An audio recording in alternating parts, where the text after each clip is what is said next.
Assalamualaikum warahmatullahi wabarakatuh. Bertemu kembali di seri belajar desain grafis menggunakan aplikasi Adobe Photoshop.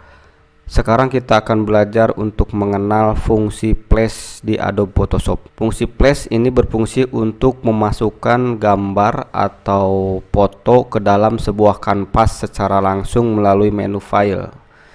Jadi fungsi flash ini mirip-mirip dengan fungsi dari open. Hanya kalau open kan ketika kita buka file open maka dia akan membuat sebuah dokumen baru, sedangkan untuk fungsi flash dia tidak membuat dokumen baru, tetapi gambar atau foto yang kita buka langsung masuk ke dalam kanvas.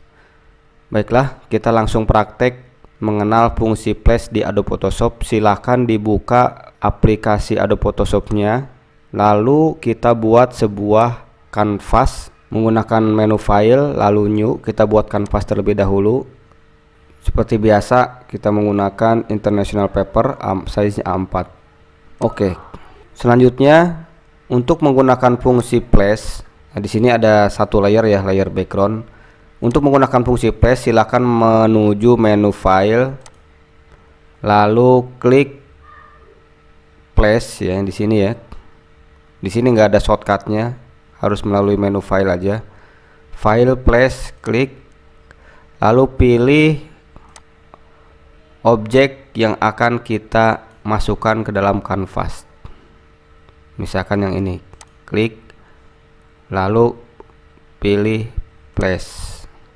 Nah, nanti akan otomatis dia masuk ke dalam sebuah kanvas yang kita buat seperti ini. Ini kita bisa atur ya, besar kecilnya. Bisa kita atur dengan mendrag ke kanan ke kiri, diagonal atas diagonal bawah, diputer. Nah, silahkan diatur, diperbesar atau diperkecil seperti ini. Nah, di sini di layer juga ada layer baru, jadi dia otomatis membentuk layer baru. Nah, setelah sesuai lalu kita enter. Ini adalah fungsi flash dari Adobe Photoshop, mirip-mirip dengan open ya. Hanya kalau open itu kan membuka file baru, kalau untuk flash ini tidak membuat dokumen baru, cuman dia membuat layer baru. Itulah fungsi dari flash di Adobe Photoshop. Selamat mencoba. Wassalamualaikum warahmatullahi wabarakatuh.